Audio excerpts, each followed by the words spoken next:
Hello and welcome to Quick Trick by Trickster Games. My name is Rick, and today we will be picking up where we left off from last episode up until episode 4. That being said, be warned that there will be possible major spoilers for the Falcon and the Winter Soldier, as well as possible upcoming Marvel projects. With that out of the way, let's dive right in. The third episode on the series starts like most YouTube videos, with an ad. The ad is for the Global Repatriation Council, which is the agency that the Flag Smasher are fighting against. We get to know Walker a little bit better in this episode as well. The dude seems to have a bit of a temper, and it may be the thing that makes him evil once he does take the Super Soldier Serum, which he does take on the fourth episode of the series. After that, we are then treated with the face-to-face with Zemo finally. I found it really amusing that Zemo tried to use Bucky's Winter Soldier activation words, which is entirely in character for Zemo to do. I also like that they did the heist movie trope, where the thing that is being explained is currently happening as Zemo escapes the prison, so that was awesome. We also get to know Zemo a little bit better. We see that he is actually well off and has access to a lot of resources. I guess because he was royalty before the fall of Sokovia. So that's how he got to do the things he did in Civil War, because he has access to a lot of those resources. I thought he was just ex-military and all that good stuff, but it seems that he actually was rich. So yeah, that was awesome. We then jump to Madripoor, which is a primarily X-Men location in the comics anyways. Is this a sign that the X-Men are finally getting their MCU debut? I don't know. We'll see. I want to be hopeful, but we were already burned with Boner, so fingers crossed, I guess. There was also a bit of a surprise for the Filipino MCU fans with the inclusion of the song Amats by Shanty Dope as they enter the city of Madripoor. So that was awesome. We also get a glimpse of Smiling Tiger, which was a member of the Thunderbolts in the comics. In Madripoor, we finally get some Winter Soldier action from Bucky, where he's not holding back. So that was awesome. I really appreciated that sequence where Zemo was acting like the big boss and the Winter Soldier was his bodyguard. That was just like awesome all around. Unfortunately, they had a little bit of a setback as they were negotiating the lead, but they were saved by Sharon Carter. So that was cool of her to do. We find out a little bit about what happened to Sharon Carter post-Civil War and how she was left behind without pardon. And we also see how she survived being hunted down during those times. So we don't see it, but she explained what happened, right? So that was awesome. Then arrive to my favorite part of the episode, where Zemo gets to let loose and dance. It was so good that the people asked the Marvel folks, or the House of Mouse, to release the Zemo cut, and which they did, which was awesome of them. Was really great. They released a 1 hour of Zemo letting loose and dancing. It was a loop, but you know, it was great. Anyways, Sharon got the lead on the location of the scientist for the Power Broker, the one who's probably creating the serum. As we get to the climax of the episode, we get to the lab where the Super Soldier Serum was created. This is where the action escalates to the next level, you know. It starts out with Sharon batoning the crap out batoning the crap out of some bounty hunters. Then it escalates further with an RPG, which is great. The action was great, not the RPGing stuff, right? Kids, do not play with RPGs. It's not safe and you will explode. Anyways, Zemo ends up killing Wilfred Nagel, the scientist, to further his plan of ridding the world of powered individuals, because you can't get rid of those individuals if you have some dude who's just making serum, right? So that's why he's dead. He dead because that doesn't help. And we also finally see him don his mask because he used it as he went out fighting, right? It was an awesome moment and it brought chills to my spine. I really love it. It was akin to finally seeing Zemo in the big screen and not some dude just named Zemo, right? The actual comic interpretation of Zemo, which was awesome. The episode ends with the team following the lead they got from Nagel about Carly's Mama Donya, and there was a cameo from Ayo of the Dora Milaje, warning Bucky that they will be coming for Zemo because Zemo was the one who killed the king of Wakanda in the UN summit, right? So yeah, they are still bitter about that. They clearly have not forgotten about it, like Sam told Bucky. Now we jump to episode 4. Episode 4 starts with a flashback of Bucky and Ayo, where they were testing if the Winter Soldier activation words still work. Kudos to Sebastian Stan, he nailed the acting on this scene. You can really feel the anguish, the struggle, and finally the relief of being freed from Hydra.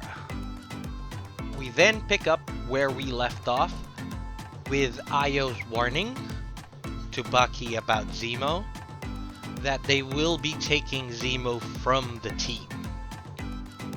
We then join the team as they find leads on Mama Donya's location. Sam and Bucky didn't have much luck since the people in the compound were mistrusting of outsiders. Zemo, however, had a different approach. Instead of asking adults about Mama Donya, he gave candies to kids to get the intel they needed, right? So he bribed children. Last episode, we saw Zemo dancing. Now, we see Zemo sing his rendition of Ba Ba Black Sheep. It wasn't as entertaining as seeing Zemo dance. It was a bit thrillery because as he sung the lyrics, there was this tension music playing in the background, so it wasn't as lighthearted and enjoyable as the Zemo dance. As the team follow up on their lead, they were intercepted by Walker and Hoskins.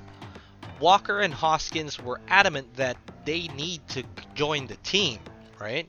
However, Sam was adamant that if they do come, he will be talking to Carly alone. Because he still wants, for some reason, he still wants to save Carly, even though she killed a bunch of people. Anyway, as Sam talked with Carly, Walker becomes impatient. And he rushes in, right? This is where the situation escalated and Carly made a run for it. As she made the run for it, she bumps into Zemo, where she gets shot by him and loses the super soldier serum. Zemo took this opportunity to destroy the super soldier serum on the ground, except one, because he was hit in the head by the shield. Walker came in, saw the vial, and pocketed it in his trousers. So the plot thickens, right? The story picks up with the confrontation between the team and the Dora Milaje.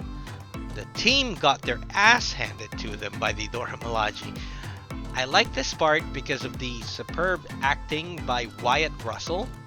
You can see how the character breaks on the inside from the realization that he needs to become something more in order to at least have a chance to fight back, because they were beaten by women who were not even super soldiers, right? So you can see the internal anguish, because I guess he still has some doubts whether he would want to take the serum or not, but something snapped, right? So we later see a one-on-one with him in Battlestar about him considering whether he should use it or not, and I guess that solidified his belief that he needed to use it. Also, I know that people give him crap, Wyatt Russell I mean, about being undeserving to be Captain America, and they're right that Walker doesn't deserve the mantle, but being angry at the actor is a whole different story. That's just dumb, man. Don't be toxic, guys. Wyatt is just doing his job, and he's doing it quite well, to be honest, right? You know, in order for you to hate him that much, he must be playing the role real well.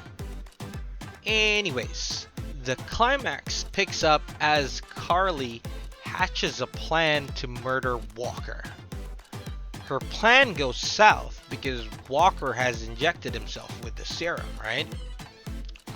We get an awesome and action-packed fight between the Flag Smashers, Sam, Bucky, and Walker as they fight their way through the compound trying to find Hoskins.